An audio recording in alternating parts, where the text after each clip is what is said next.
Hello दोस्तों, आप सभी का स्वागत है हमारे इस यूट्यूब चैनल में। तो दोस्तों, जैसे कि आपको पता है, अभी हम लोग प्राचीन भारत का इतिहास को कवर कर रहे हैं और यह प्राचीन भारत का इतिहास का वीडियो नंबर 4 है। और इस वीडियो में हम मगध साम्राज्य से संबंधित कुछ महत्वपूर्ण प्रश्नों को देखेंगे, जो कि सभी तरह के एग्ज़ाम के लिए काफ़ी ज़्यादा महत्वपूर्ण होने वाला है। तो चलिए दोस्तों, वीडियो को स्टार्ट करते हैं।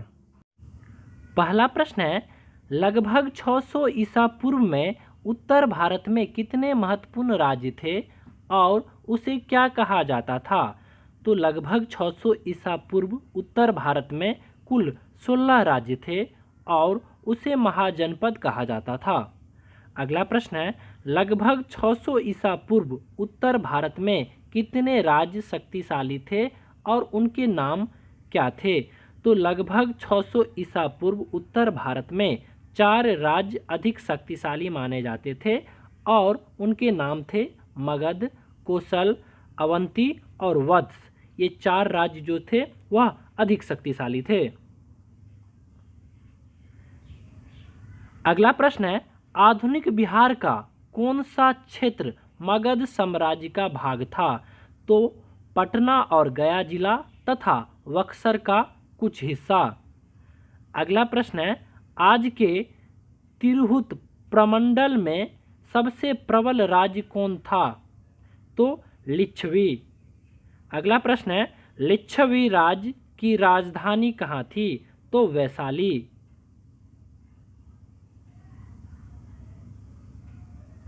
अगला प्रश्न है, काशी जनपद की राजधानी कहाँ थी? तो वाराणसी। काशी जनपद की राजधानी कहाँ थी? तो वाराणसी।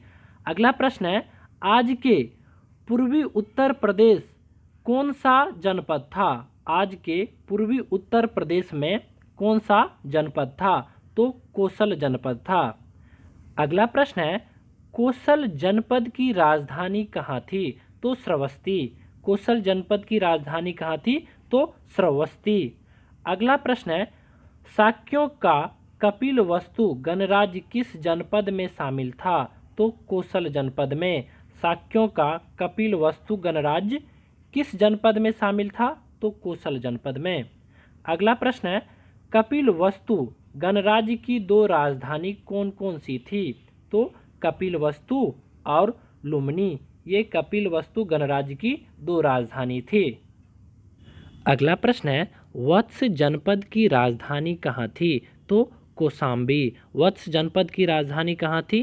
तो कौशाम्बी। अगला प्रश्न है, अवंती राज्य की 2 राजधानी कौन कौन सी थी? तो उज्जैन तथा महिष्मती। अगला प्रश्न है, बिंबिसार मगध की गद्दी पर कब बैठा? तो 554 ईसा पूर्व में। बिंबिसार मगध की गद्दी पर कब बैठा था? तो 554 ईसा पूर्व में। अगला प्रश्न है, मगध राज्य का सबसे प्रतापी राजा कौन था? तो बिंबिसार। मगध राज्य का सबसे प्रतापी राजा कौन था? तो बिंबिसार। अगला प्रश्न है, बिंबिसार की राजधानी कहाँ थी? तो गिरिब्रज। बिंबिसार की राजधानी कहाँ थी? तो गिरिब्रज। अगला प्रश्न है, बिंबिसार का संबंध किस वंश से था? बिंबिसार का संबंध किस वंश से था? तो हर्यक वंश से। अगला प्रश्न है, बिंबिसार ने अंगराज के किस महत्वपूर्ण बंदरगाह को जीता था? तो चंपा बंदरगाह को। बिंबिसार ने अंगराज के किस महत्वपूर्ण बंदरगाह को जीता था? तो चंपा बंदरगाह को। अगला प्रश्न है, बिंबिसार किस धर्म को मानता था? तो वे बौद्ध धर्म की अगुवाई थे। बिंबिसार जो थे वह बौद्ध धर्म के अगुवाई थे, लेकिन रानी चिलंगा के उपदेश से प्रभावित होकर उन्होंने जैन धर्म को अपना लिया।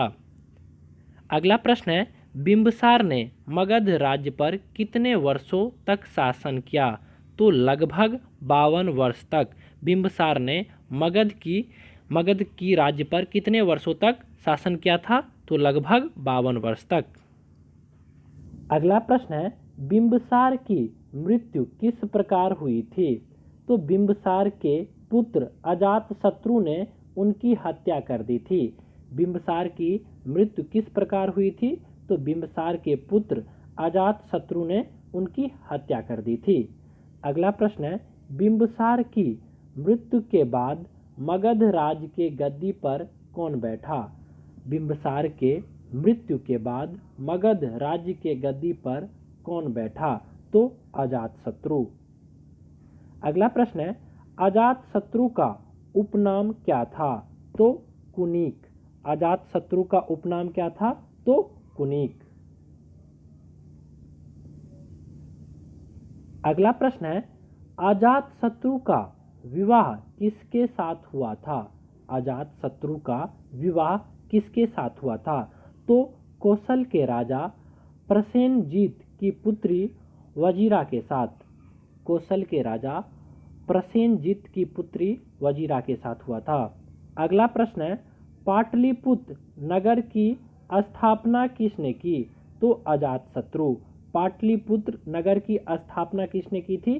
तो अजातशत्रु ने। अगला प्रश्न है, अजातशत्रु किस धर्म के अनुयायी थी या था? ठीक है, तो जैन धर्म का। अजातशत्रु किस धर्म का अनुयायी था? तो जैन धर्म का। अगला प्रश्न है, किसके शासनकाल में पहला बौद्ध संगीति का आयोजन हुआ?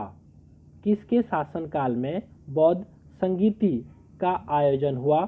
तो अजातशत्रु के शासनकाल में। अगला प्रश्न है, अजातशत्रु किस धर्म के अनुयायी था?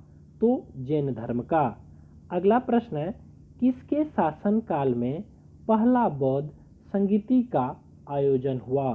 तो अजातशत्रु के शासनकाल में। अगला प्रश्न है, अजातशत्रु ने कब से कब तक शासन किया था? अजातशत्रु ने कब से कब तक शासन किया था? तो 492 से 460 ईसा पूर्व तक। अगला प्रश्न है, अजातशत्रु के मृत्यु के बाद मगध राज्य की गद्दी पर कौन बैठा था? तो अजातशत्रु के मृत्यु के बाद मगध के राजगद्दी पर कौन बैठा था? तो अजातशत्रु का पुत्र उदयभद्र। अजातशत्रु का पुत्र उदयभद्र बैठा था। अगला प्रश्न है, उदयभद्र ने मगध पर कब से कब तक शासन किया था?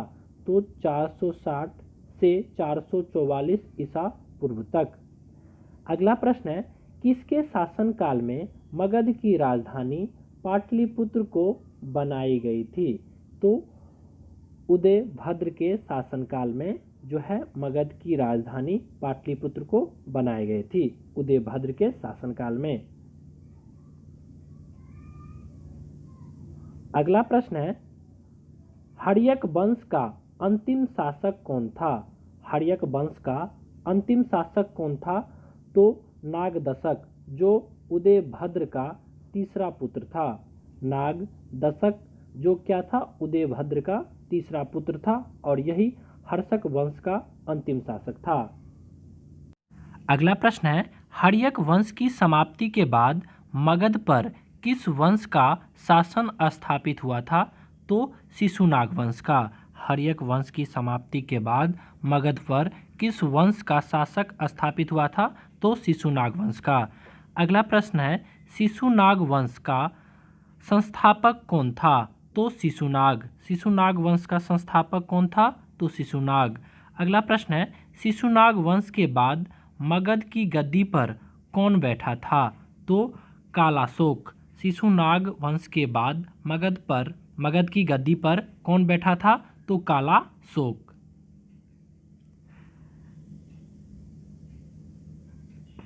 अगला प्रश्न है, शिशुनाग वंश का अंतिम शासक कौन था?